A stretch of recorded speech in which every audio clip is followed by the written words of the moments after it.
नमस्कार दोस्तों, स्वागत है आप सभी का हमारे अशोक ट्यूटोरियल यूट्यूब चैनल में। दोस्तों मेरा नाम अशोक सैनी है और एक और टॉपिक नोट डाउन कर लिया हमने जो कि इंपॉर्टेंट है टेक्निकल स्टूडेंट्स के लिए, या यूँ कहीं आपके लिए पता होना चाहिए। छोटी छोटी चीज़ है जो पता होना चाहिए आपको।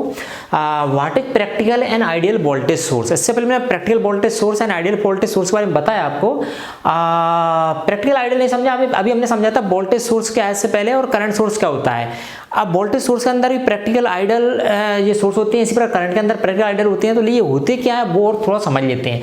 तो यहाँ पे हमने लिखा है what is practical and ideal voltage source. यहाँ पर वोल्टेज सोर्स होते हैं, लेकिन प्रैक्टिकल आइडियल वोल्टेज सोर्स में डिफरेंस क्या होता है वो थोड़ा सा हम यहाँ पे थोड़ा समझने का प्रयास करें। एक्चुअली ये एग्जाम में आता है, ऑब्जेक्टिव क्वेश्चन में आता है, ये आपको छोटे बाय बाय जनरली पूछ लिया जाता है। तो छोटे क्वेश्चन है लेकिन इंपॉर्टेंट है, अच्छे हैं। तो यहाँ पे मैंने लिखा प्रैक्टिकल वोल्टेज सोर्स। देखो प्रैक्टिकल एंड आइडियल, आइडियल मतलब आदर्श, ठीक है। तो दोनों में डिफरेंस है, डेफिनेशन आप बना सकते हैं, लेकिन यहाँ पे फिर मैंने लिखा, पहले समझ लेते फिर एक्सप्लेन करूंगा मैं कि practical voltage source is a voltage source having some internal series resistance is called practical voltage source. मतलब कि प्रैक्टिकल वोल्टेज सोर्स, आप पूछे सर प्रैक्टिकल वोल्टेज सोर्स क्या होता है, तो आप बोले सर प्रैक्टिकल वोल्टेज सोर्स होता है जिसका उस सोर्स का कुछ इंटरनल सीरीज रेजिस्टेंस होता है।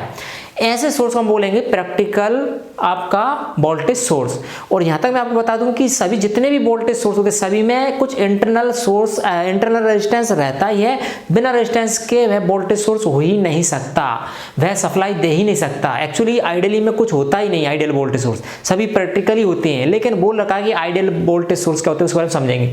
तो यह प्रैक्टिकल आपका वोल्टेज सोर्स हो जिसके वोल्टेज सोर्स के सीरीज में कुछ इंटरनल रेजिस्टेंस हो, उसको हम बोलेंगे प्रैक्टिकल वोल्टेज सोर्स। और आपसे पूछेगा अच्छा आइडियल वोल्टेज सोर्स बताओ, तो आप बोलेंगे सर आइडियल वोल्टेज सोर्स वह होता है जिसका कोई इंटरनल रेजिस्टेंस होता ही नहीं, मतलब रेजिस्टेंस जीरो हो, ऐसे सोर्स को हम बोलेंगे आइडियल वोल्टेज सोर्स। और जो कि देखा जाए तो पढ़ने में बोलने में होता है, एक्चुअल में यह होता ही नहीं है, मैं बता दूंगा आपको। लेकिन फिर भी इसकी डेफिनेशन क्या है आइडियल वोल्टेज सोर्स की, कि ideal voltage source is a voltage source having no internal series resistance, या नो इंटरनल रेजिस्टेंस मैंने लिखा है। नो इंटरनल आप सीरीज भी लगा सकते हैं, नहीं लगाओगे तब भी चलेगा। नो इंटरनल सीरीज रेजिस्टेंस या नो इंटरनल रेजिस्टेंस, जिसका कोई इंटरनल रेजिस्टेंस नहीं होता है।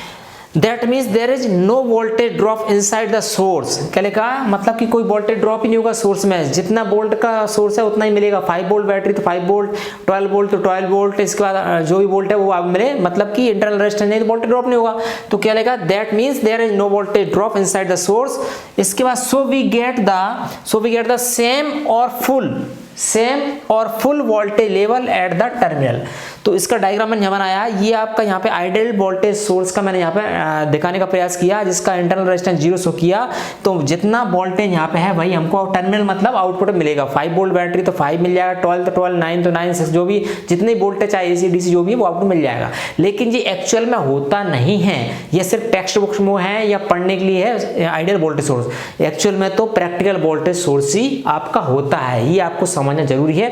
यही मैं बताने का प्रयास कर रहा था कि practical end voltage ideal voltage source क्या होते हैं। छोटे डेफिनेशंस आप, तो प्रैक्टिकल मींस आप सिंपली डेफिनेशन दे सकते हैं कि ऐसा वोल्टेज सोर्स जिसका कुछ इंटरनल सीरीज रेजिस्टेंस होता है उसको हम प्रैक्टिकल बोलेंगे। और आइडियल वोल्टेज सोर्स वह सोर्स होता है जिसका इंटरनल कोई रेजिस्टेंस नहीं होता है, उसको हम बोलेंगे आदर्श आइडियल वोल्टेज सोर्स। ठीक है, इनकी दोनों डायग्राम आप बना लें और बना के इनको याद कर लें। ठीक है, एग्जाम में पूछ सकता है ये दोनों ऑब्जेक्ट इनमें से आइडियल वोल्टेज सोर्स है तो आप इस पर टिक करेंगे, या प्रैक्टिकल है तो इस पर टिक करेंगे, या आप बोल दें कि आइडियल वोल्टेज सोर्स होता है जिसका इंटरनल रेजिस्टेंस होता है 0, 1, 2, 3, 4 तो आप 0 पर टिक लगाएंगे।